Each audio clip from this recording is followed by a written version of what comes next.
Hi friends, today's video I am going to discuss about section 304B of IPC, dowry death, where the death of a woman is caused by any wounds or bodily injury or occurs otherwise than under normal circumstances within 7 years of her marriage, and it is shown that soon before her death she was subjected to cruelty or harassment by her husband or any relative of her husband for or in connection with a demand for dowry. Such death shall be called dowry death, and such husband or relative shall be deemed to have caused her death.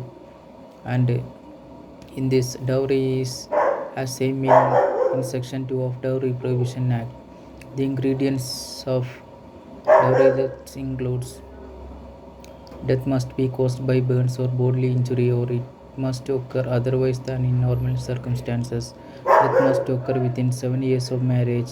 It must be shown that soon before her death, the woman was subjected to cruelty or harassment by her husband or any relative of husband. Such cruelty or harassment must be for in or in connection with any demand for dowry. Yet the dowry shall have the meaning as assigned to it under Section 2 of Dowry Prohibition Act 1961. In Kamesh Panjiyar vs. State of BR, Supreme Court observed that the marriage are made in heaven is an adage.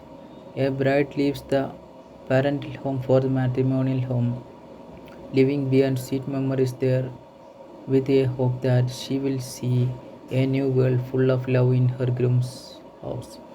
She leaves behind not only her memories but also her surname, Gotra, and maidenhood. She expects not only to be a daughter in law but a daughter in fact. The alarming rise in the number of cases involving harassment to the newlywed girl for dowries shatters the dreams. In laws are characterized to be outlaws for perpetrating terrorism, which destroys the matrimonial home. The terrorist is dowry, and it is spreading tentacles in every possible direction.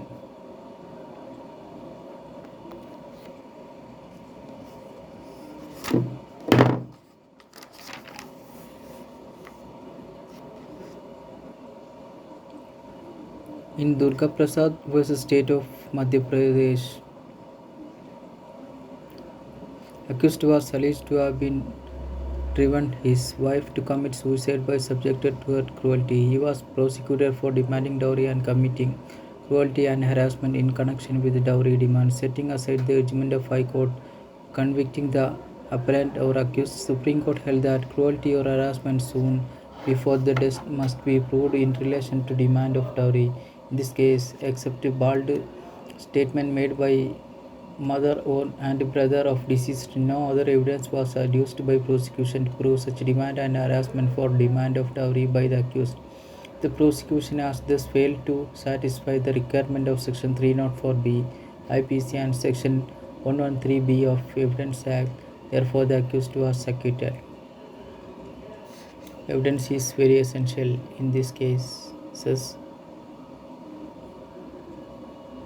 In Devendra Singh vs. State of Punjab, it was held that the fact that the deceased when committed suicide was having a son aged about 15 months and another child in her womb showed that accused person had made her life miserable. Therefore, conviction of accused person was held to be proper.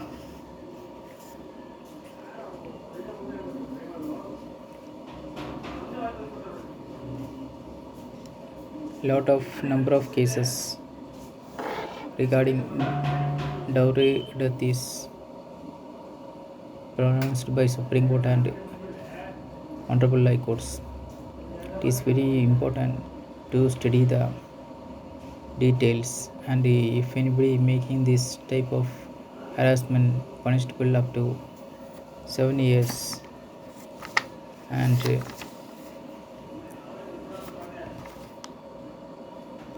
which may extend to life imprisonment also. It is very important section 304B dowry death. Thank you very much.